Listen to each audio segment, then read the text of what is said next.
Also happening now, pressure is building in Washington as a Justice Department investigation involving the Federal Reserve Chair continues to draw scrutiny. The probe is raising concerns about the Fed's independence and potential ripple effects for the U.S. economy. Bradley Blackburn has the latest developments.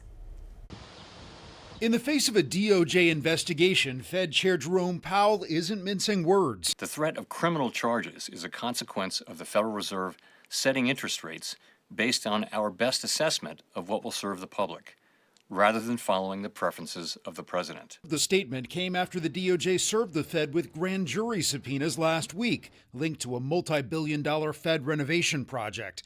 The DOJ said in a statement U.S. attorneys have been told to prioritize investigating any abuse of taxpayer dollars. Powell says it's political because the Fed board hasn't lowered interest rates as fast as the president wants. I'd love to fire his. The president has criticized Powell for months and also accused him of wasting money on the Fed construction project. It looks like it's about $3.1 billion. It went up a little bit, or a lot.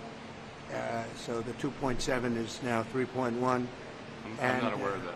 In Washington, lawmakers on both sides raised concerns an investigation could jeopardize the Fed's independence in setting monetary policy. We have to preserve the independence of the Fed. The Fed has been the gold standard for that kind of monetary policy decision making, and Donald Trump is just burning that to the ground. But Trump allies are defending the DOJ's move. The Justice Department is not being weaponized. It was for 4 years under Biden-Harris. The White House says President Trump did not direct the DOJ to open the investigation into Powell. Powell's term as the Fed chair is scheduled to end in May. Bradley Blackburn, CBS News, New York. A group of economic leaders, including former Federal Reserve chairs, are pushing back. In a joint statement, they called the Justice Department's action an unprecedented prosecutorial move that threatens the Fed's independence.